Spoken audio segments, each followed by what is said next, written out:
মদিনার ইহুদিদেরকে জিজ্ঞাসা করলেন, ও মদিনার ইহুদিরা, তোমরা আশুরার দিনে কেন রোজা রাখো? হযরতে মুসা কালিমুল্লাহর নাম আপনারা শুনেছেন। আল্লাহ নবী যখন মদিনা শরীফে গেলেন, মদিনা শরীফে গিয়ে দেখলেন মদিনার বাচ্চারা, মদিনার ইহুদিরা, মদিনার মানুষেরা আশুরার দিনে রোজা রাখে। মদিনার ইহুদিদেরকে জিজ্ঞাসা করলেন, ও মদিনার ইহুদিরা, তোমরা আশুরার দিনে কেন রোজা রাখো?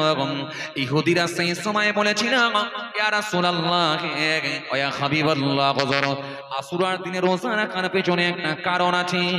হযরতে মুসা কালিমুল্লাহকে আমার রব্বুল আলামিন আল্লাহ এই দিনেতে বাঁচিয়ে দিয়েছিলেন, যেদিনে ফেরাউনের লোক লস্কর, ফেরাউনের বাহিনী যেভাবে ধাওয়া করেছিল, দরিয়া পার হয়েছিলেন, দরিয়ার ওপর দিয়ে আমার আল্লাহ রাস্তা বানিয়ে দিয়েছিলেন। মুসা নবী এবং মুসা নবীর সঙ্গে সাথীদেরকে আল্লাহ পাক ফেরাউনের হাত থেকে রক্ষা করেছিলেন। এই জন্যই আশুরার দিন যখন আমাদের সামনে এসে পৌঁছে যায়, যখন এই মহরমের 10 তারিখ এসে পৌঁছে যায়, এই দিনেতে আমরা একটা করে রোজা রাখি মুসা নবীকে ভালোবেসে আর আল্লাহর কৃতজ্ঞতা যাপন করার জন্য আমরা এই মহরমের 10 তারিখে রোজা রাখি। আল্লাহ নবী সেই সময় বলে, আমার সাহাবীরা তোমরাও রোজা রাখো, তোমরাও রোজা রাখো। সাহাবীরা বলে, ইয়া রাসূলুল্লাহ কটা রোজা রাখবো? একটা রাখবো না দুটো রাখবো? আল্লাহ নবী, ইহুদিরা একটা রাখে, আমরাও কি একটা রাখবো না দুটো রাখবো? আল্লাহ নবী সেই সময় বলেন, সাহাবীরা শুনে রেখে দাও, তারা যদি মুসা নবীকে ভালোবেসে রোজা রাখতে পারে, মুসা নবীর সঙ্গে সম্পর্ক তাদের থেকে আমাদের বেশি। ওয়া সাহাবীরা, আমরা আল্লাহর সন্তুষ্টির জন্য রোজা রাখবো, কিন্তু মনে রেখে দিও ইহুদিদেরকে অনুসরণ করে নয়, ইহুদিদেরকে মনে করে নয়। কারণ হাদিস পাকের মধ্যে নবী জানিয়ে দিয়েছেন, মান তাসাব্বা বিকওমিন ফাহুয়া মিনহুম, যে যাকে অনুসরণ করবে তার সঙ্গে তার হাসর হয়ে যাবে। এই আমার সাহাবীরা শুনে রেখে নাও, ইহুদিদেরকে অনুসরণ করে নয়, বরং আমরা রোজা রাখবো তারা যেমন একটা রোজা রাখে, আমি রাসূলুল্লাহ বলি আমরা একটা করে নয় দুটো করে রোজা রাখবো।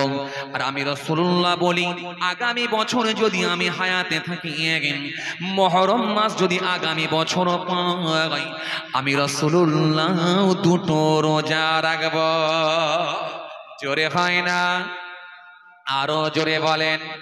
মুহাদ্দিসিন কিরামগণের মতে, ফাকিহগণের মতে, পরের বছরে আমার নবী আর মুহররম মাস পাননি, তার আগেই তার ওফাত হয়ে গিয়েছিল। মুহররম মাস পাওয়ার আগে তিনার ওফাত হয়ে গিয়েছিল, অর্থাৎ তিনি ইন্তেকাল হয়েছিলেন। তাই মুহাদ্দিসিন কিরামগণের মতে, যেহেতু রাসূলুল্লাহ দুটো রোজা রাখার ইচ্ছা পোষণ করেছিলেন, তাই উম্মতে মুহাম্মাদির জন্য দুটো করে রোজা রাখা হলো উত্তম। বলবেন না? আরো জোরে হয় না? এই জন্য উম্মতে মুহাম্মাদিকে দুটো করে রোজা রাখাটা হলো উত্তম। তার আগে পর্যন্ত রাসূলুল্লাহ কিন্তু একটা রোজা রেখেছেন। সমস্ত নবী আম্বিয়ারা সব আশুরার দিনে রোজা রেখেছেন, কিন্তু নবী বললেন আগামী বছরে আমি হায়াতে থাকলে ইনশাআল্লাহ দুটো রোজা রাখবো। যেহেতু নবী দুটো রোজা রাখার ইচ্ছা পোষণ করেছেন, তাই উম্মতে মুহাম্মাদিকে দুটো করে রোজা রাখতে হয়। তাই আমরা দুটো রোজা রাখবো ইনশাআল্লাহ। ভাইরা আমার, বাবাজিরা আমার, ভালো করে শুনে রেখে দেন। তাই শেখ আব্দুল হক মুহাদ্দিস দেহলভী রাহমাতুল্লাহ আলাইহি, তিনি লামাতুত তালকিন নামক একটা কিতাব আছে, এই কিতাবের মধ্যে আশুরার রোজা রাখার ফাজিলাতগতভাবে তিনি ব্যাখ্যা করে তিনটে পদ্ধতি তুলে ধরেছেন। পদ্ধতি হলো তিনটে রোজা রাখা, 9, 10, 11, যেটা আপনি বলছিলেন, তিনটে রোজা রাখা। দ্বিতীয় পদ্ধতি হলো দুটো রোজা রাখা, 9, 10 অথবা 10, 11 দুটো রোজা রাখা। আর তৃতীয় পদ্ধতি হলো একটা রোজা রাখা, যেটা রাখা হলো অনুচিত, না রাখাটাই ভালো, রাখলে মাকরুহ হতে পারে। যেহেতু নবী দুটো রোজা রাখার ইচ্ছা পোষণ করেছিলেন, তাই আমাদেরকেও দুটো করে রোজা কমপক্ষে রাখতে হবে ইনশাআল্লাহ। আশুরার রোজা রাখলে কি হয়, পূর্বের 1 বছরের গুনাহ আল্লাহ ইচ্ছা করলে মাফ করে দিতে পারেন। আশুরার দিনে নামাজ পড়লে কি হয়, আল্লাহ ইচ্ছা করলে হাজার হাজার বছর দিনে আপনার কি বলে আশুরার রোজা রাখলে কি হয়, আল্লাহ ইচ্ছা করলে 10টা রোজা রাখলে কি হয়, আল্লাহ ইচ্ছা করলে 10,000 বছর দিনে রোজা রাখা এবং রাত্রিতে রাত জাগরণ করে ইবাদত করার সওয়াব আল্লাহ লিখে দিতে পারে। এইগুলো হলো কাজ, ঢোল বাজানো নয়, লাঠি খেলা নয়, বুকের উপরে চাবড়ানো নয়, হাই হোসেন বলে চিৎকার করা নয়। এগুলি হচ্ছে আমাদের করণীয়। আর আগে যেগুলো বলছিলাম ওগুলো বর্জন করা, এই বর্জনীয় কাজগুলোকে ছেড়ে দেওয়া আর করণীয় কাজগুলোকে করা, তবে আপনি আল্লাহর প্রকৃত বান্দা হতে পারবেন ইনশাআল্লাহ। হ্যাঁ তরুণিয়া নওজওয়ান জামাকেরা, ইয়া মাই মুরব্বিয়ানিরা, বাবা রাসূলের কে দিয়ে মুহররম মাসের অনেক ঘটনা আছে বাবা, কিতাবের মধ্যে পাওয়া যায়। নবীর আওলাদদেরকে যেমন শহীদ করে দেওয়া হয়েছিল, নবীর সাহাবীদেরকেও শহীদ করা হয়েছিল। রাসূলুল্লাহর জামাতা হযরতে শেরে খোদা আলীকে রাসূলুল্লাহর জামাতাকে কুফার মানুষেরা শহীদ করে দিয়েছিল। হযরতে আলী রাদিয়াল্লাহু তাআলা ফজরের নামাজ পড়তে যাচ্ছেন, নামাজ পড়বেন বলে রওনা দিয়েছেন। দুশমনের দল পেছন দিক থেকে এসে গর্দানে তলোয়ার মেরে হযরতে আলী রাদিয়াল্লাহু তাআলা কে শহীদ করেছিলেন। হযরতে ওসমান হুজুরকে শহীদ করা হয়েছিল, হযরতে হামজাকে শহীদ করে দেওয়া হয়েছিল, রাসূলুল্লাহর বড় নাতিকে শহীদ করা হয়েছিল, রাসূলুল্লাহর ছোট নাতিকে শহীদ করা হয়েছিল, কোলের শিশু বাচ্চা হযরত আসগর রাদিয়াল্লাহু তাআলা কেও শহীদ করে দেওয়া হয়েছিল। এভাবে দুশমনের দল সাহাবীদেরকেও শহীদ করে দিয়েছেন, নবী বংশের আওলাদদেরকে শহীদ করেছেন, তাবিঈনদেরকেও শহীদ করে দিয়েছেন। এমনকি কিতাবের মধ্যে পাওয়া যায় নবীদেরকে, একাধিক নবীদেরকেও পর্যন্ত সেই সময়কার মানুষেরা বেঈমান মুশরিক কাফেররা নবীদেরকেও পর্যন্ত শহীদ করে দিয়েছিল।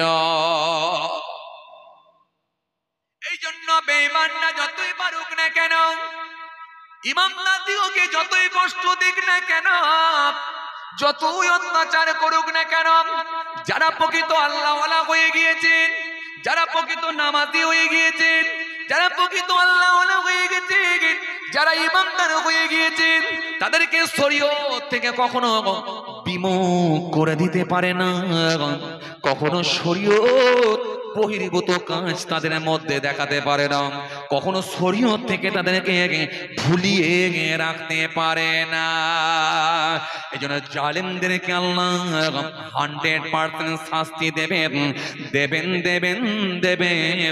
এই জন্য আল্লাহ সুন্দর করে বলেছে, আমি ধরি না কিন্তু ধরবো যখন, তাকে আর ঘুরে ঘাস খেতে দেব না, চর্বিত ঘাসের নাই বানিয়ে দেব।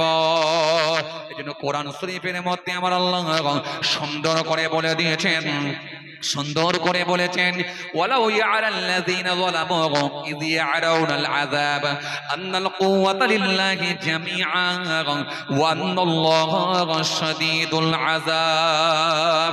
আল্লাহ কোরআনে কারীমের মধ্যে সুন্দর করে বললেন,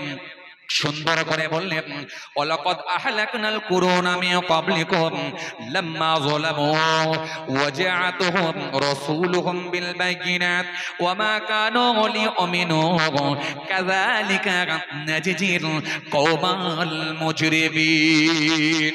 আল্লাহ কোরআনে কারীমের মধ্যে এরকম একাধিক আয়াত দিয়েছেন, দিয়ে আমার আল্লাহ পাক তার বান্দা বান্দীদেরকে সতর্ক করে দিয়েছেন, ওরে বান্দা শুনে রেখে দে, জেনে রেখে দে, জালেমরা যত ইমানদার দিগকে কষ্ট দিক না কেন, নিশ্চিত ভাবে আমি আল্লাহ তাদের জন্য আযাব রেডি করে রেখেছি।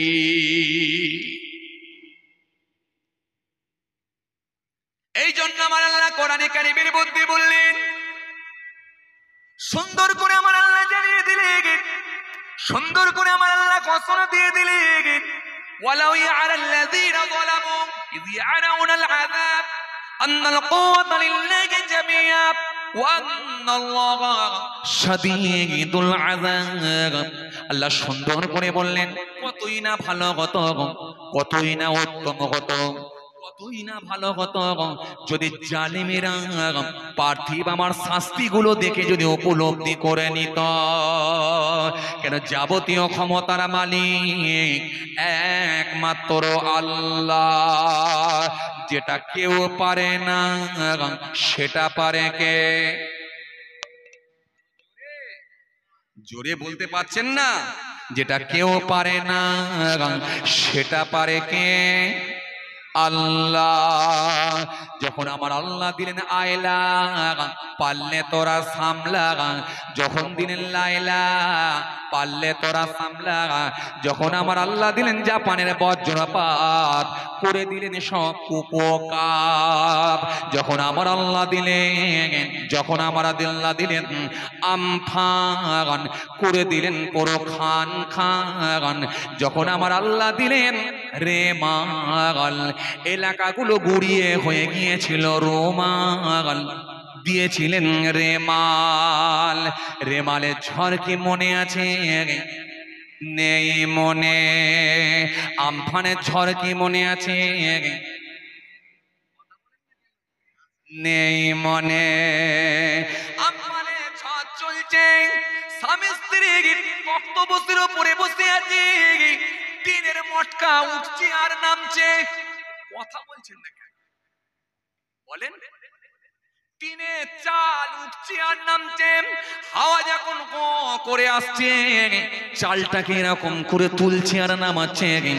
সারা জীবনে আল্লাহকে না ডাকলে কিন্তু ওই এক রাতে এত বেশি আল্লাহকে ডেকেছে, আমার মনে হয় জীবনে যে বয়স পেয়েছে, যে বয়সে যতবার ডাকা দরকার ছিল তার থেকে বেশি ডেকেছে ওই এক রাতে। এই জন্য এটাই হলো আল্লাহর শাস্তি। এই জন্য বাবাজি আমার ভাইরা ভালো করে শুনে রেখে দেন, এই জন্য পৃথিবীর জমিনে মানুষ যতই লাফালাফি করুক না কেন, আমার আল্লাহ খালি সময় বেঁধে দিয়েছে, নির্দিষ্ট সময় তাকে ধরবে। 1 মিনিট আগেও হবে না, পরেও হবে না, নিশ্চিত ভাবে আমার আল্লাহ তাকে ধরবে, খালি সময়ের অপেক্ষা। বাংলার জমিনে নয়, ভারতবর্ষের জমিনে যেভাবে অরাজকতা বেড়ে গিয়েছিল, হিংসার বাতাবরণ তৈরি হয়ে গিয়েছিল, যেভাবে মব লিঞ্চিং চলছিল, যে নির্মম ভাবে মানুষ হত্যা বেড়ে গিয়েছিল, জালেমরা এত বেশি প্রভাব তৈরি করেছিল, দেখুন একবার মনে করে দেখুন, আল্লাহ অনেকখানাই তাদেরকে চুপসে দিয়েছে। যদিও ক্ষমতা এসেছে কিন্তু কোমর ভেঙে দিয়েছে, মেরুদণ্ড কিন্তু আর সোজা নাই। একবার ডাকে নাইডুকে, একবার ডাকে নীতিশকে, আয় রে ভাই আয়। আল্লাহ বলছে কেমন লাগছে ভাব একবার তাই। নীতিশ না এলে হবে না, নাইডু না এলে হবে না। আল্লাহ বলছে দেখে কে সরাবো না, তোরাও কেজা করো হয়ে গেছিস মুসলমান, ঠিক না? বলেন না কেন? তোরাও কেজা কর, মদ খোর, লটারি খোর হয়ে গেছিস, ওজন্য আমি ওকে সরাচ্ছিও না। কিন্তু খাবার আবার ওর মুখের সামনে থাকবে, কিন্তু খেতেও আমি ঠিক দেব না। এই জন্য খেতে গেলে লাগবে নাইডুকে, খেতে গেলেও লাগবে নীতিশকে, খেতেও দেবো না, আবার ও কি রাখবো যেন তোরাও বেশি লাফাস না। লাফালি মনে করবি এখনো আছে, আবার হুঙ্কার দিতে পারে, ফেরে নার্সি করে দেবো, সেই গল্প আবার তোদের সামনে শোনাতে পারে। ওই জন্য তোরাও কিন্তু সংযত ভাবে চল, সাবধান হ। সবই পারে আল্লাহ, যেটা কেউ পারে না সেটাই পারে আমার আল্লাহ। আল্লাহ আকবার, আল্লাহ আকবার, আল্লাহু আকবার। এই জন্য পৃথিবীর জমিনে যারা সীমা লঙ্ঘন করেছিল, পৃথিবীর জমিনে যারা নির্মমভাবে অত্যাচার করেছিল, তাদের নাম নিশান আল্লাহ মিটিয়ে দিয়েছিলেন। আপনাদের জানা আছে ও তরুণীরা শুনে রেখে দিন, নাম হলো তার আবু লাহাব। নিজেকে বলেছিল আমি বড় নবাব, জুলুম করা তার স্বভাব, নাম হলো আবু লাহাব। আল্লাহ বললেন ধরবো এবারে, কেমন করে করছি তোকে বরবাদ। নাম হলো উতবা, নাম হলো সাইবা, আল্লাহ তাদেরকেও ছাড়ে না। নাম হলো তার ফেরাউন, রেগে পুরো আগুন। মুসা নবী বললেন লাগছে তোমাকে দারুণ, ইসলামের দিকে ফিরে আসুন। যখন সে আসলো না, আল্লাহ বলে মুসা হবে না, আমি আল্লাহ আর ওকে ছাড়বো না। ফারেস্তা পাঠাচ্ছি, ফারেস্তা পানিতে ডুবিয়ে করব শায়েস্তা। এরকম ভাবে বড় বড় মাস্তান গুলোর নাম নিশানা মিটিয়ে দিয়েছিল। আপনাদের জানা আছেন ও তরুণিয়া শুনে রেখে দিন, নাম হলো নবী হুদ আলাইহিস সালাম। হুদ নবীর জামানায় একটা সম্প্রদায় এসেছিল, যে সম্প্রদায়টার নাম আপনাদের জানা আছে আদ সম্প্রদায়। আদ এরা বেড়ে গিয়েছিল, এদেরকেও করেছিলেন বরবাদ, নাম হলো আদ।